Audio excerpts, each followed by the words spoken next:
Welcome to BPSC EPSC study channel.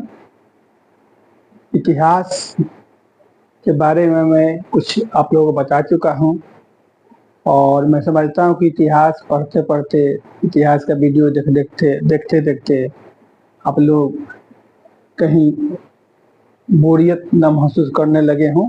इसलिए थोड़ा मैं अपने ट्रैक को चेंज करता हूं और जो बीपीएससी का जो एग्ज़ाम होता है, वो सिविल सर्विस का एग्ज़ाम हो या टीचर का एग्ज़ाम जो ले रहा है या सीडीपीओ का एग्ज़ाम हो या कोई भी एग्ज़ाम हो, उसमें करंट अफेयर्स की, समसामयिक घटना की महत्वपूर्ण भूमिका होती है और उसमें भी बिहार से संबंधित कुछ प्रश्नों को पूछा जा रहा है। इसकी प्रवृत्ति धीरे धीरे बढ़ रही है, तो इसी को ध्यान में रखते हुए मैं आप लोगों के सामने बिहार स्पेशल समसामयिक घटना करके वीडियो बनाने जा रहा हूं। आप लोग इस वीडियो को शुरू से अंत तक जरूर देखिएगा। इससे आप लोगों को परीक्षा में बहुत लाभ होगा और बीपीएससी द्वारा आयोजित जितनी भी परीक्षाएं हैं, उन सभी परीक्षाओं को ध्यान में रखते हुए मैं क्वेश्चन बनाया हूं और उसका विस्तार से आपको विश्लेषण भी करूंगा। इसके अलावा दरोगा हुआ, बिहार दरोगा हुआ, बिहार पुलिस के एग्ज़ाम हुआ या कोई भी बिहार में जो एग्ज़ाम संचालित किया जाता है, उन सभी परीक्षाओं के लिए यह उपयोगी है। तो देखिए, चलते हैं हम question number first, question number प्रथम। इसमें पूछा गया है बिहार लघु उद्यमी योजना 2024 के तहत निम्न में से कौन संबद्ध है। 4 विकल्प दिए गए हैं, इनमें से कौन बिहार लघु उद्यमी योजना 2024 से संबंधित है। पहला है 90 लाख गरीब परिवारों को प्रति परिवार 1 लाख रुपए की वित्तीय सहायता देना, यानी कि 90 लाख गरीब परिवार है, उनमें से प्रत्येक परिवार को 1 लाख रुपए की वित्तीय सहायता देना। दूसरा विकल्प है गरीबी रेखा के तहत आने वाले सभी परिवारों के प्रति परिवार 2 लाख रुपए की वित्तीय सहायता देना। बी में कहा गया है कि गरीबी रेखा के तहत आने वाले सभी जो परिवार हैं, उसके प्रत्येक परिवार को 2 लाख रुपए की वित्तीय सहायता देना। तीसरा है 94 लाख गरीब परिवार जो आते हैं, उस प्रत्येक परिवार को 2 लाख रुपए की वित्तीय सहायता देना। उपयुक्त में से कोई नहीं। इन चारों विकल्पों में से जो सही विकल्प होगा, जो सही उत्तर होगा, वो है सी, कि 94 लाख गरीब परिवारों को प्रति परिवार 2 लाख रुपए की वित्तीय सहायता देना। अब बिहार लघु उद्यमी योजना का मुख्य उद्देश्य है कि आत्मनिर्भरता का विकास किया जाए, यानी कि छोटे छोटे उद्योगों की लोग स्वयं स्थापना करें। कुटीर उद्योग हुआ, जो लघु उद्योग हुआ, उसकी स्थापना करें और बेरोजगारी को समाप्त करें, दूसरे को रोजगार दे, यानी कि जितने जो लघु उद्यमी हैं उसका विकास किया जाए। जो भी बेरोजगारी बिहार में है, वो यदि प्रत्येक व्यक्ति लघु उद्यमी बन जाए तो बेरोजगारी का शमन किया जा सकता है। और लघु उद्यमी बनने के लिए वित्तीय संसाधन की जरूरत होती है। उसी वित्तीय संसाधन को उपलब्ध कराने के लिए सरकार प्रयास कर रही है कि जितने जो गरीब परिवार हैं, उन परिवारों को प्रति परिवार कम से कम 2 लाख रुपए की वित्तीय सहायता दिया जाए और 94 लाख परिवारों को गरीब माना गया है। 94 लाख परिवार गरीब की श्रेणी में है। उसका पैमाना है कि प्रति परिवार यदि 6,000 रुपया सालाना से कम आमदनी हो रही है तो उसको गरीब माना गया और उसी आधार पर 94 लाख परिवारों को काउंट किया गया। परिवार है, उनकी जो आमदनी है 6,000 रुपये सालाना से कम है। तो वैसे परिवार के से संबंधित एक व्यक्ति को 2 लाख रुपए की वित्तीय सहायता दिया जाए, यानी कि प्रत्येक परिवार को 2 लाख रुपए की वित्तीय सहायता दिया जाए कि वो लोग आधारभूत संरचना वित्तीय सहायता लेकर लघु उद्योग की स्थापना कर सके। तो बिहार लघु उद्यमी योजना बहुत कारगर योजना है और इस योजना के तहत इन परिवारों को 2 लाख रुपए की वित्तीय सहायता देने का प्रावधान किया गया है। अब देखते हैं दूसरा नीतीश है। नीतीश NITISH नीतीश है। नीतीश क्या है? तो बाल तस्करों पर निगरानी रखने की नवीन तकनीक। बी है भ्रष्ट अधिकारियों को पकड़ने की एक तकनीक। सी है शराबबंदी पर पूर्ण नियंत्रण स्थापित करने की एक तकनीक। डी है आपदा से पूर्व लोगों को सतर्क करने की एक तकनीक। अब इनमें चारों विकल्पों में से कौन सा विकल्प सही होगा? तो नीतीश क्या है? मतलब ये है डी विकल्प जो सही होगा कि आपदा से पूर्व लोगों को सतर्क करने की एक तकनीक है, एक डिवाइस है। तो नीतीश का जो फुल फॉर्म हुआ वो हुआ, नीतीश का हुआ novel and intense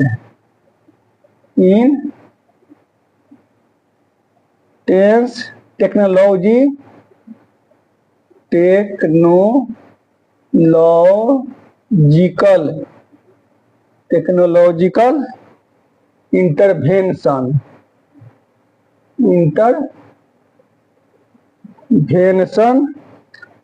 for saving human lifes. इसका जो फुल फॉर्म हुआ, इन से नोबेल हो गया, एंड आई से इंटेंस हो गया, टी से टेक्नोलॉजिकल हो गया, फिर आई से इंटरवेंशन हो गया और एस से सेविंग, एच से ह्यूमन लाइफ हो गया। मतलब novel and intense technological intervention for saving human life, इसका फुल फॉर्म हो गया। इसका फुल फॉर्म भी पूछा जा सकता है। और यह एक डिवाइस है जिसके तहत यह आपदा से पूर्व लगभग 30 मिनट पूर्व लोगों को सूचना दे देती है। बाढ़ रूपी आपदा हो या आता है, तूफान आता है या बिजली गरजने से यहाँ पे अधिक मौतें होती है, बिजली का गरजना हो या बहुत बड़े पैमाने पर बारिश हो, कोई भी आपदा हो, उसके पूर्व यानी 30 मिनट पूर्व सूचना लोगों को दे देती है और लोग सतर्क हो जाते हैं कि बाढ़ आने वाली है, बहुत बड़े पैमाने पर बारिश होने वाली है, बिजली गिरने वाली है, तो इससे लोग सतर्क हो जाते हैं। तो ये नीतीश बहुत बिहार के लिए बहुत कारगर एक डिवाइस है। तीसरा क्वेश्चन है, बिहार में सर्वश्रेष्ठ स्टार्टअप का पुरस्कार निम्न में से किसे प्रदान किया गया? बिहार में सर्वश्रेष्ठ स्टार्टअप का पुरस्कार निम्न में से किसे प्रदान किया गया? तो एक है वीरो पावर प्राइवेट लिमिटेड, बी है मेडिवाइजर प्राइवेट लिमिटेड, सी है वेद प्रभा एरोस्पेस प्राइवेट लिमिटेड और डी है उपयुक्त में से कोई नहीं। तो इसमें से स्टार्टअप सर्वश्रेष्ठ स्टार्टअप का पुरस्कार मेडिवाइजर प्राइवेट लिमिटेड को प्रदान किया गया। मेडिवाइजर प्राइवेट लिमिटेड को 2024 का सर्वश्रेष्ठ स्टार्टअप पुरस्कार प्रदान किया गया है। मेडिवाइजर प्राइवेट लिमिटेड का जो संस्थापक है वो नीरज कुमार झा है, इसका वही पुरस्कार प्राप्त किए हैं। इसका कौन है? नीरज कुमार झा। स्टार्टअप दिवस के अवसर पर मेडिवाइजर प्राइवेट लिमिटेड को सर्वश्रेष्ठ स्टार्टअप का पुरस्कार मिला। बिहार के उद्योग मंत्री ने इस पुरस्कार को दिया। ये जो बीरो पावर प्राइवेट लिमिटेड है, यह जो है इलेक्ट्रिक गाड़ी का निर्माण करती हैं। वेद प्रभा एरोस्पेस प्राइवेट लिमिटेड है, यह जो है कृषि से संबंधित जो ड्रोन होता है उसका निर्माण करती हैं। तो ये जो आपको मेडिवाइजर प्राइवेट लिमिटेड के अलावा भी 12 क्षेत्रों में यह पुरस्कार वितरण किया गया। कृषि के क्षेत्र में, आपको सूचना प्रौद्योगिकी के क्षेत्र में, इन सभी क्षेत्रों में ये प्रदान किया गया है। आस्था सिंह को आपको महिला उद्यमी के क्षेत्र में स्टार्टअप के रूप में सबसे पुरस्कार प्रदान किया गया है, आस्था सिंह। इसके अलावा स्टार्टअप के बारे में थोड़ा हम समझा दें आप लोगों को। स्टार्टअप को 16 जनवरी 2016 ईस्वी को भारत में लॉन्च किया गया, स्टार्टअप इंडिया के नाम से। स्टार्टअप से अर्थ यह है कि कोई भी उद्यमी सेवा क्षेत्र में या उत्पादन के क्षेत्र में वर्तमान तकनीकी का बेहतर उपयोग करते हुए, कुशलता का बेहतर उपयोग करते हुए वो वैसी वस्तुओं का उत्पादन करे या सेवा प्रदान करे जिसकी मार्केट में मांग हो। उसके लिए वो एक नवीन प्रोजेक्ट बनाए, उस प्रोजेक्ट के तहत कार्य करे। इसमें एक व्यक्ति या समूह में व्यक्ति कार्य कर सकता है, यानी इसका डायरेक्टर एक व्यक्ति भी हो सकता है या 2-4 व्यक्ति भी हो सकते हैं। यह थोड़ा इसका जो लागत है अधिक होती है, मुनाफा कम होती है। तो इसमें सरकार ने इसको देखते हुए व्यवस्था की है कि प्रारंभिक 10 वर्षों तक 10 लाख की जो सहायता होती है वो ब्याज मुक्त सहायता दी जाएगी। 10 लाख रुपया तक ब्याज मुक्त सहायता दी जाएगी, वो भी प्रारंभिक 10 वर्षों तक ब्याज इस पर नहीं लगेगा। इसके अलावा 10 वर्षों में जो प्रारंभिक 3 वर्ष है, वो 3 वर्ष के में आपको इनकम टैक्स नहीं देना पड़ेगा। तो सरकार प्रोत्साहन दे रही है कि इस क्षेत्र में लोग आए और नवीन अन्वेषण करे, नया प्रोजेक्ट लॉन्च करे जिसकी मार्केट में मांग हो। या उसी के तहत बिहार सरकार भी स्टार्टअप के लिए प्रोत्साहन दे रही है और उसी के तहत आपको मेडिवाइजर प्राइवेट लिमिटेड को सर्वश्रेष्ठ स्टार्टअप का पुरस्कार बिहार में प्रदान किया गया है। अब आगे चलते हैं, चौथा क्वेश्चन। निम्न में से किस स्थान पर राष्ट्रीय लीची अनुसंधान संस्थान स्थित है? राष्ट्रीय लीची अनुसंधान संस्थान कहां पर स्थित है? बेगूसराय, बी मुजफ्फरपुर, सी भागलपुर और डी मुंगेर। तो इसमें आप लोग मुजफ्फरपुर मारिएगा। मुजफ्फरपुर वैसे भी लीची के लिए प्रसिद्ध है, तो मुजफ्फरपुर में राष्ट्रीय लीची अनुसंधान संस्थान स्थित है। इसके बारे में मैं कुछ बताना चाहूंगा कि जो बिहार में लीची का उत्पादन होता है, वो भारत का 40% लीची बिहार में उत्पादित होता है। यानी कि भारत में तो किसी भी राज्य में लीची का उत्पादन सबसे अधिक होता हो तो बिहार ही है। और दूसरा स्थान आपको पश्चिम बंगाल का आता है और तीसरा स्थान हमारे झारखंड को आता है। यानी कि भारत के कुल लीची उत्पादन का 40% हिस्सा केवल बिहार उत्पादित करता है। लीची का जो एरियल भाग होता है उसको खाया जाता है, जो गूदेदार भाग होता है उसको खाया जाता है। तो ये हो गया राष्ट्रीय लीची अनुसंधान संस्थान कहाँ स्थित है, तो मुजफ्फरपुर में स्थित है। बहुत इंपॉर्टेंट क्वेश्चन है ये सब। 5वां क्वेश्चन, वर्तमान में बिहार के प्राथमिक विद्यालयों में छात्र और शिक्षक अनुपात है। यह सभी परीक्षाओं के लिए उपयोगी है और खासकर जो बीपीएससी टीआरई 4 एग्जाम लेने जा रही है उसके लिए तो बहुत उपयोगी है। ये क्वेश्चन पूछा जा सकता है। तो ये पूछ रहा है क्वेश्चन कि वर्तमान में बिहार के प्राथमिक विद्यालयों में छात्र और शिक्षक अनुपात है। छात्र और शिक्षक का कितना अनुपात रखा गया है? और 38:1, बी है 45:1, सी है 30:1 और डी है 50:1। तो उसमें आप मारिएगा 38:1। जो अभी टीयर 2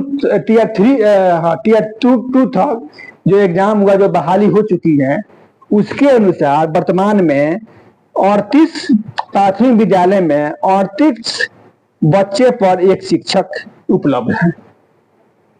ये जो है 45:1, ये इस जो टीयर 2 के बहाली के पहले तक की स्थिति थी कि उस समय 45 पर एक शिक्षक थे।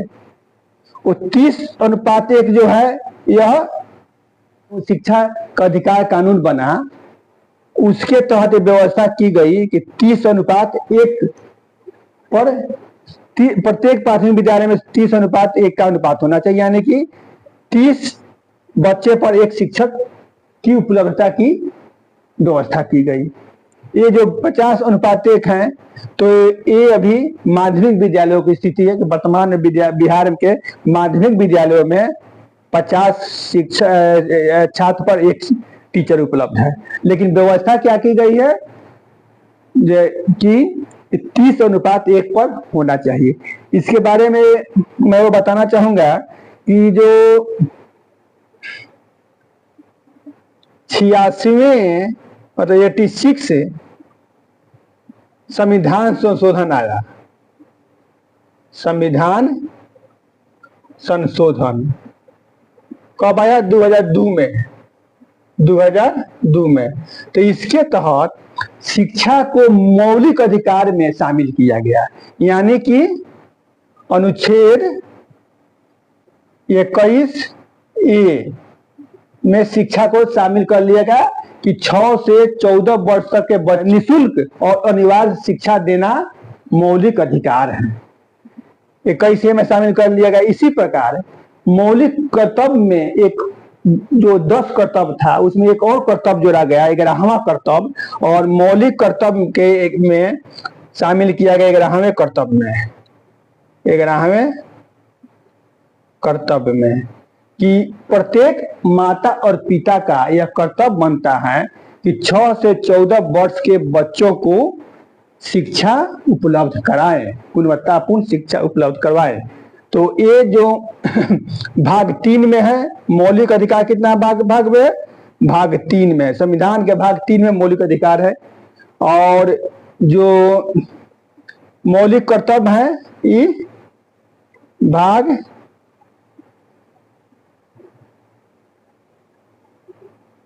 4 क में है, चाहे 4 ये कहिए या क कहिए। अब भाग 4 में क्या है? नीति निर्देशक तत्व है। भाग 4 में नीति निर्देशक तत्व है। नीति निर्देशक तत्व, इसमें जो अनुच्छेद है 45, अनुच्छेद 45 भाग 4 के नीति निर्देशक तत्व के अनुच्छेद 45 जो है, उसमें कहा गया है कि राज्य को यह प्रयास करना चाहिए कि 6 से 14 वर्ष के बच्चों को निःशुल्क और अनिवार्य शिक्षा उपलब्ध कराई जाए। भाग 4 में कहा गया है, लेकिन यह बाध्यकारी नहीं है। इसलिए 2002 में 86 संविधान संशोधन किया गया और उसको मौलिक अधिकार के भाग 3 में अनुच्छेद 21A में रख दिया गया। उसी प्रकार भाग 4 में संशोधन किया गया और अनुच्छेद 51 क में 11वें कर्तव्य के रूप में जोड़ा गया। प्रत्येक माता पिता का कर्तव्य बनता है कि 6 से 14 वर्ष की आयु के बच्चों को शिक्षा उपलब्ध करवाएं। ये हो गया। उसके बाद 2009 में राइट टू एजुकेशन, RTE 2009 में एक कानून बनाया गया, RTE। तो उसके तहत ये प्रावधान किया गया कि प्रत्येक राज्य सरकार जो है शिक्षा की अनिवार्य व्यवस्था करे और उसके लिए उसी के तहत 30:1 का अनुपात रखा गया, यानी कि प्रत्येक 30 बच्चे पर एक शिक्षक की नियुक्ति की व्यवस्था की जाए। इस प्रकार आरटीई 2009 जो कानून बना, उसके बाद शिक्षा के क्षेत्र में व्यापक पैमाने पर परिवर्तन होता है और उसके लिए राज्य सरकार भी प्रयत्नशील है। और यही कारण है कि बिहार में भी बीपीएससी द्वारा टीआर 1, टीआर 2, टीआर 3 कर परीक्षाएं ली जा रही हैं। अब टीआर 4 का एग्जाम होने वाला है। तो इस प्रकार इन तथ्यों को ध्यान में रखने की आवश्यकता है और मैं प्रयास करूंगा कि प्रतिदिन कम से कम 5 क्वेश्चन बिहार से संबंधित समसामयिक घटनाओं को आप लोगों के समक्ष विश्लेषण के साथ प्रस्तुत करूं और आप लोग इस वीडियो को सब्सक्राइब कीजिए, शेयर कीजिए, कमेंट कीजिए, ताकि मेरा उत्साह बना रहे। और इसके अतिरिक्त मैं इतिहास को बीच बीच में आप लोगों के सामने प्रस्तुत करता रहूँगा, ताकि जो परीक्षा होने वाली है तो करंट अफेयर्स भी साथ में चलता रहे और भारतीय इतिहास से जो क्वेश्चन पूछे जाते हैं वो भी साथ में चलता रहे। इसके अलावा मैं बायोलॉजी सेक्शन से कुछ पढ़ाने का मन बना रहा हूँ, यानी बायोलॉजी से भी अच्छा खासा क्वेश्चन पूछे जाते हैं। उस क्वेश्चन तो बायोलॉजी से रहते ही हैं, तो मैं प्रयास कर रहा हूँ कि जो मुख्य उसका जो पार्ट होता है, जो मुख्य चैप्टर होता है, उसके बारे में भी बता दूं। और आप लोगों से यही रिक्वेस्ट है कि आप लोग कम से कम सब्सक्राइब जरूर कीजिए और लाइक कीजिए, शेयर कीजिए, कमेंट कीजिए।